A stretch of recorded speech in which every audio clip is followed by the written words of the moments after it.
परिणाम घोषित होने वाला था। कई छात्र प्रसन्न थे तो कई मुंह लटकाए भी खड़े थे।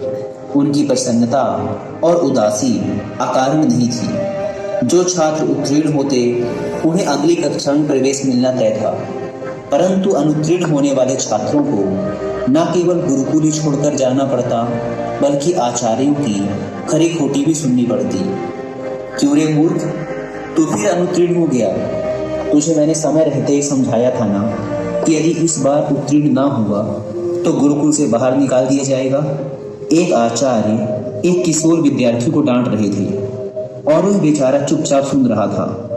डरते डरते उसने गुरुकुल के प्रधान आचार्य से निवेदन किया, आचार्य देव, मैंने अपनी तरफ से तो पूर्ण प्रयास किया था, परंतु निर्बल स्मरण शक्ति के कारण मैं जो कुछ भी याद करता हूँ उसे थोड़ी देर बाद ही भूल जाता हूँ। कृपया मुझे एक अवसर और देने की कृपा करें। यदि तुझे कुछ स्मरण ही नहीं रहता तो फिर तू कैसे उत्तीर्ण हो पाएगा और तेरे विद्या अध्ययन करने का भी क्या लाभ होगा? यदि देवता भी तुझ पर कृपा करें ना तो भी तुझ जैसी जड़ बुद्धि को उत्तीर्ण नहीं करा सकते। आचार्य ने अपने इन तीव्र शब्दों के साथ वरदराज की खूब बुराई की और उस पर चिल्लाते हुए उसे गुरुकुल से बाहर निकल जाने के लिए कहा। कक्षा के सभी छात्र उस पर हंसने लगे। वह बेचारा भी अपना मुंह लटकाए बोझिल कदमों से वहां से निकल गया। अनेकों प्रश्न उसके मन में उथल पुथल मचाए हुए थे। कैसे वह अपने घर लौटेगा? माता पिता को जाकर क्या उत्तर देगा? जब लोगों को पता चलेगा कि उसे गुरुकुल से निकाल दिया गया है, तब वह कैसे उनका सामना कर पाएगा? वरदराज का हृदय बैठा जा रहा था।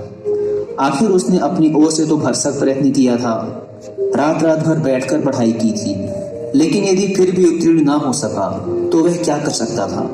सवालों के भंवर में फंसा वह अब अपने गांव के पास ही आ पहुंचा था, पर क्योंकि धूप बहुत तेज हो चली थी, इसलिए उसने थोड़ा विश्राम करने का निश्चय किया।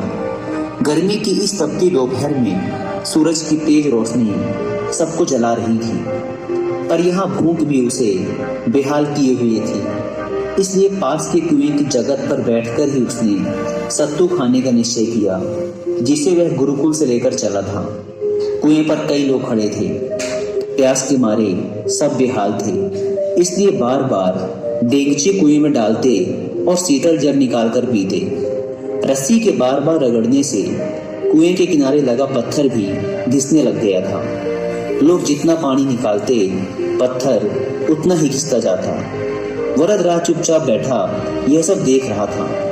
अचानक ही उसके मन में एक विचार आया। वह सोचने लगा, यदि केवल जूट की बनी एक रस्सी से कठोर पत्थर घिस सकता है, तो यदि मैं परिश्रम करूं तो क्या सफल नहीं हो सकता? आखिर दिमाग पत्थर से ज्यादा कठोर तो है नहीं। वरदराज के मन में आशा की ज्योति जगमगा उठी। वह उठ खड़ा हुआ और तुरंत ही उसने निश्चय किया कि वह वापस गुरुकुल लौट जाएगा और फिर से अध्ययन आरंभ करेगा। वह घर के समीप आ गया था, पर घर न जाकर वापस गुरुकुल लौट आया। उसके साथी उसे देखकर आश्चर्यचकित थे। उसकी बात सुनकर आचार्य ने पहले तो उसे बहुत झटका और उसकी बहुत बुराई की, पर फिर उसके बहुत अनुनय विनय और प्रार्थना करने पर द्रवित होकर उसे गुरुकुल में दोबारा प्रवेश दे दिया। इस बार वरदराज ने अध्ययन में रात दिन एक कर दिया, और जब परीक्षा का परिणाम आया तो संपूर्ण गुरुकुल स्तब्ध था। वरदराज न केवल उत्तीर्ण हुआ था, बल्कि उसने संपूर्ण विद्यालय में प्रथम स्थान प्राप्त किया था। एक समय जड़ मूर्ख समझे जाने वाला यह बालक आगे चलकर संस्कृत का बहुत बड़ा विद्वान बना। उसने कई अद्वितीय ग्रंथों की रचना की। छात्र उसका शिष्य बनना गौरव की बात समझते थे, पर यह सब किसी जादू से संभव नहीं हुआ था। यह आश्चर्यजनक परिणाम उपजा था संकल्प की अमोघ शक्ति से। कठोर परिश्रम और प्रबल इच्छा शक्ति के बल पर ही यह असंभव कार्य संभव हुआ था। कामयाब लोग गलत नहीं कहते। निश्चय ही संकल्प सफलता का प्रथम सूत्र है। सच्चा संकल्प एक ऐसा अचूक अस्त्र है जो कभी खाली नहीं जाता। यदि हम किसी भी कार्य को करने का संकल्प कर लें, तो ऐसा कौन सा अवरोध है जो उसके मार्ग में चट्टान बनकर खड़ा हो जाए? निसंदेह कुछ भी नहीं।